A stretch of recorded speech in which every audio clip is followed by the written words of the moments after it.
میرے خیال میں جب سے یہ حکومت آئی ہے اس وقت سے ایک بات کا تذکرہ بار بار کیا جاتا ہے کہ ہم نے اپنی سیاسی اثاثہ قربان کر دیا بڑے اہم فیصلوں کے لیے، جو میرا خیال میں کوئی اتنا بڑا اثاثہ قربان شاید نہیں ہوا، لیکن جو اہم فیصلے ہیں اس کے لیے قوم انتظار کرتی رہتی ہے۔ ابھی آپ نے فرمایا کہ اشرافیہ کو قربانی دینی پڑے گی، لیکن اکثر دیکھنے میں یہ آتا ہے کہ ملک کے اندر اگر سمگلنگ ہوتی ہے، ٹیکس چوری ہوتی ہے، اگر اس کا سارا ملبہ جو ہے وہ یہ بجلی چوری ہوتی ہے، وہ ٹیکس جو ہے وہ سیلری کلاس جو ہے اس ملک کے اندر وہ دیتی ہے۔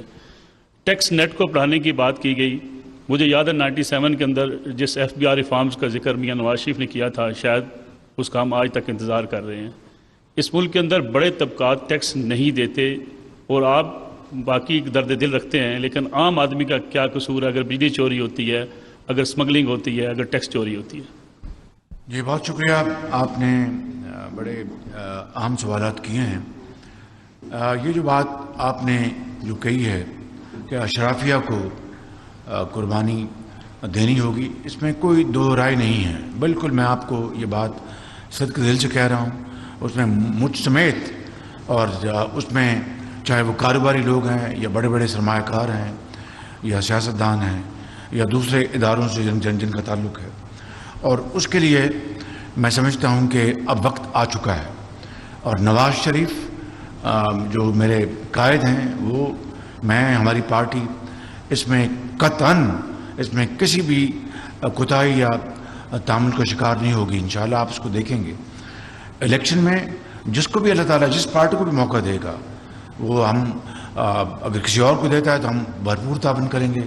ہمیں موقع دیا تو ہم انشاءاللہ اس یعنی تگ و دو اس ایفرٹ کے بعد جو کچھ اس ملک کے عوام جو دہائیوں سے انتظار کر رہے ہیں، وہ انشاءاللہ وہ بڑی برق رفتاری کے ساتھ ہوگا، اور وہ تمام جو ضروریات ہیں جو کہ یہ قوم توقع کرتی ہے اپنے حکومت کے ساتھ سیاسی اکابرین کے ذریعے، اشرافی کے ذریعے، انشاءاللہ اس کو کیا جائے گا اگر اللہ تعالیٰ نے موقع دیا۔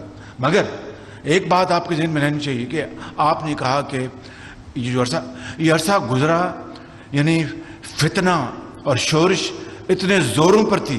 25 مئی کو جناب لانگ مارچ ہو رہا ہے، 9 مئی کو اپنا پورے ملک میں گھراؤ جلاؤ ہو رہا ہے، آپ قائد اعظم کے گھر کو جلایا گیا اور مجسموں کو، شہیدوں کے مجسموں کو توڑا گیا، ان کی بے حرمتی کی گئی۔ اس سے پہلے آپ دیکھ لیں، میں آج لانگ مارچ کر رہا ہوں، کیا قومیں اس طرح بنتی ہیں؟